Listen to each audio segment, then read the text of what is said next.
तो hi everyone, ये video lab based है और इस वीडियो में मैं complete step by step VMware ESXi 8 version को इंस्टॉल और मैनेज कराने वाला हूँ। बहुत सारे लोगों को इसका इंस्टॉलेशन लैब को लेकर इशू आ रहा है, नए वर्जन को लेकर। तो इसमें कंप्लीट हम लोग इसको फिक्स करेंगे और स्टेप बाय स्टेप मैनेज करेंगे, राइट। डाउनलोड सबसे पहले आपको VMware ESXi को इसके ऑफिशियल वेबसाइट vmware.com के साथ कर लेना है एंड आफ्टर डाउनलोडिंग आप इसका लैब सेटअप VMware के मशीन पर कर सकते हो, या फिर डायरेक्टली आप इस ऑपरेटिंग सिस्टम को यानी कि ये जो हाइपरवाइजर 1 है इसको डायरेक्टली आप अपने बेयर मेटल यानी फिजिकल सर्वर पर भी इंस्टॉल कर सकते हो। करेंटली इस वीडियो में मैं आपको एक वर्चुअल मशीन पर इसको डिप्लॉय करके दिखाऊंगा। सेम प्रोसेस आप अपने फिजिकल इन्वायरमेंट के लिए भी ले सकते हो। मेन प्रॉब्लम होती है इसका इंस्टॉलेशन स्टेप और जहाँ पर यूजर को या नए यूजर को प्रॉब्लम आती है।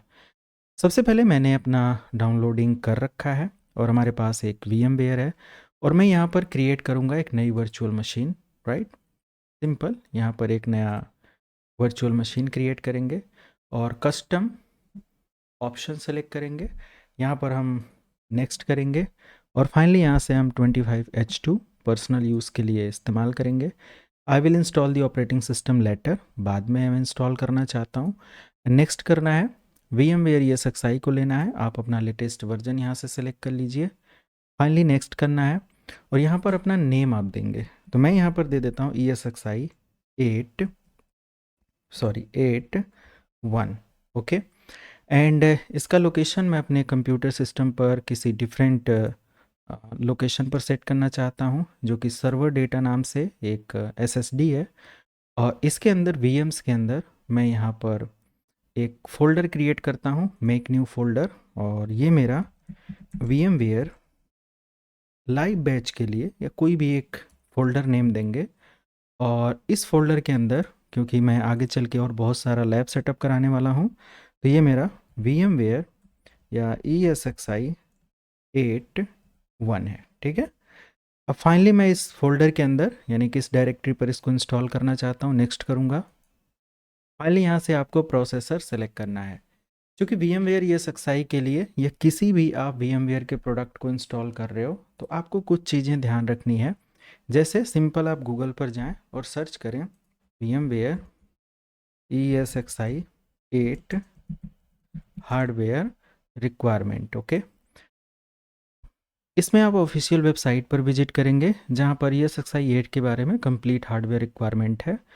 64 बिट आर्किटेक्चर का CPU होना चाहिए और कम से कम इसमें 12 GB रैम आपको देना है, ओके। या 8 GB मिनिमम आप दे सकते हो, बट अगर आप 12 GB देंगे तो इसका रिकमेंडेशन है कि आप अच्छे से प्रैक्टिस कर पाएंगे, कोई इशू नहीं आएगा। इंटेल VT यानी कि वर्चुअल टेक्नोलॉजी आपका इनेबल होना चाहिए। ये आप अपने बायोस की सेटिंग से चेक करोगे। बायोस ओपन करने के बाद वहाँ पर एक वर्चुअलाइजेशन सेटिंग होती है, उसमें आप इनेबल कर सकते हो। अगर आप AMD प्रोसेसर इस्तेमाल कर रहे हो तो उसमें भी आप इसको चेक कर सकते हो, ओके। टास्क मैनेजर में आएंगे एंड या तो परफॉर्मेंस में आएंगे और CPU के अंदर आप यहाँ पर चेक करोगे तो आपको वर्चुअलाइजेशन इनेबल्ड दिखाएगा, ठीक है। यहाँ से भी आप चेक कर सकते हो। तो ईज़िली आप अपना जो भी रिक्वायरमेंट है वो यहाँ से समझ सकते हो, पूरी कर सकते हो। और 32 GB का कम से कम हार्ड डिस्क या स्टोरेज चाहिए। तो अगर आपको लैब करनी, क्योंकि ये सक्साई के अंदर हम लोग हो सकता है 2 4 10 20 बहुत सारी वर्चुअल मशीनें क्रिएट कर सकते हैं, तो वो चीज़ मैं यहाँ पर आप लोगों को प्रिपेयर करा देता हूँ कि सिंपल मुझे 32 GB नहीं बल्कि मैं यहाँ पर अप टू 100 GB का स्पेस लेने वाला हूँ। तो उसके हिसाब से जस्ट आपको रन करना है। फाइनल बस बेसिक रिक्वायरमेंट है। प्रोसेसर कम से कम मैं यहाँ पर 4 करूँगा और नेक्स्ट करूँगा मल्टी कोर प्रोसेसर, उसमें लिस्ट में लिखा भी था, आप पढ़ लेंगे तो multi core processor more than 2 processor आप लेंगे बेस्ट परफॉर्मेंस के लिए। एंड फाइनली यहाँ से रैम मैं ले लेता हूँ कम से कम 8 GB रहने देते हैं, 12 लेना हो 12 ले लो आप। चलो मैं इसको 12 कर देता हूँ, 16 कर देता हूँ, ठीक है। 16 क्योंकि मेरे सिस्टम पर 64 GB रैम है, तो दरअसल कोई दिक्कत नहीं होने वाली है। फाइनली मैं यहाँ से नेक्स्ट करूँगा। नेट इंटरनेट चलाने के लिए नेट सर्विस ओके है और बाकी यहाँ पर कुछ ऑप्शन और सेलेक्ट नहीं करना है। इसका जी, सॉरी इसका जी, yes, create new virtual disk और 142 GB यहाँ पर है, तो मैं 100 GB कम से कम स्पेस देता हूँ। मेरे सिस्टम पर ज़्यादा स्पेस है, आपके सिस्टम पर कम स्पेस है, तो आप चाहो तो 40 GB 50 GB से भी काम चला सकते हो, उसमें वर्चुअल मशीन का इंस्टॉलेशन भी हो जाएगा। 100 GB देने के बाद store virtual disk as a single file, next करूँगा। और फाइनली यहाँ से लोकेशन है, नेक्स्ट करेंगे और फाइनली फिनिश करेंगे।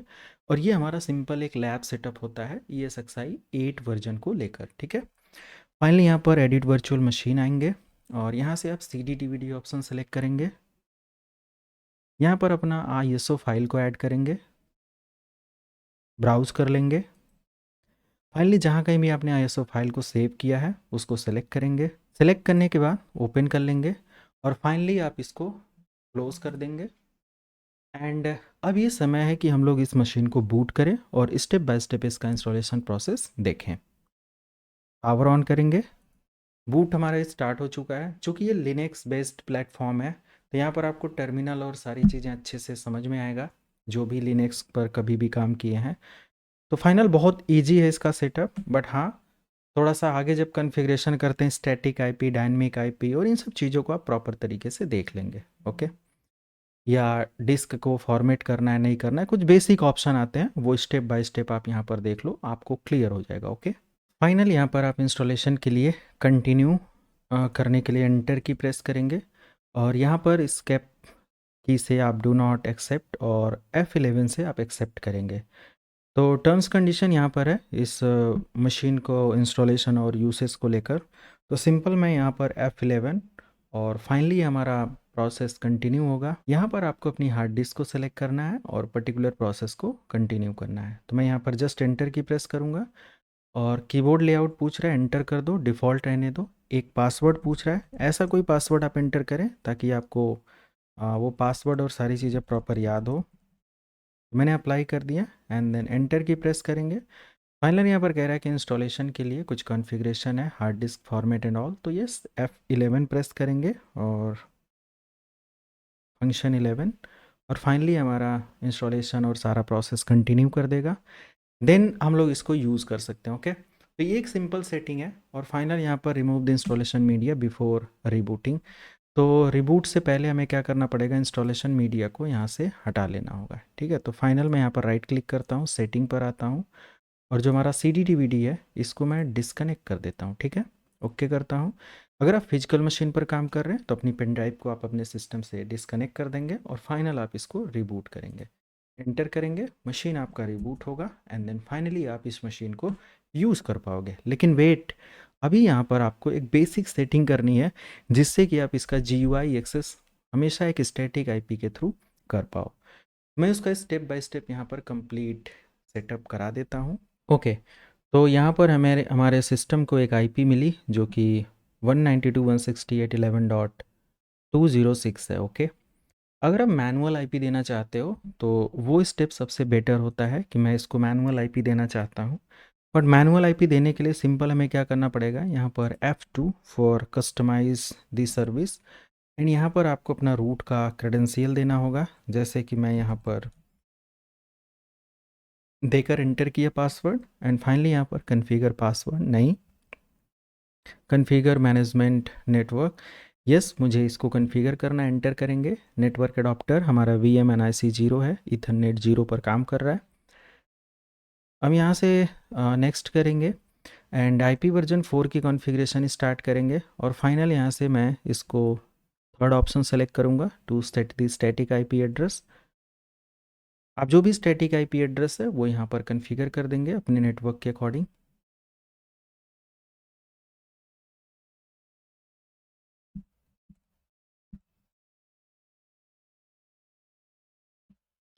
मैंने 192.168.11.220 कर दिया है, बाकी सारा कुछ मेरा एज इट इज़ रहेगा।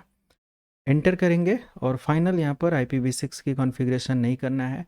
DNS की कॉन्फ़िगरेशन हमारा बाय डिफ़ॉल्ट जैसा है वैसे रहने देंगे। DNS हमारा 11.2 है, मैं 11.2 रहने देता हूँ। मैनुअल अगर कुछ करना है तो डेफिनेटली करेंगे।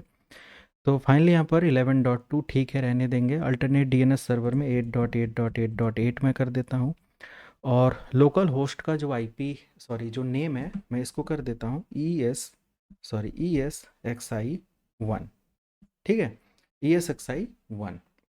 अब ESXi 1 करने के बाद फाइनली मैं ओके करूँगा। हमारा सारा सेटअप हो चुका है एंड फाइनली यहाँ पर स्केप करेंगे एग्ज़िट करने के लिए एंड यहाँ पर वाई प्रेस करेंगे सेव करने के लिए एंड बैक आ जाएंगे। अगेन आप स्केप की प्रेस करके लॉग आउट कर सकते हो।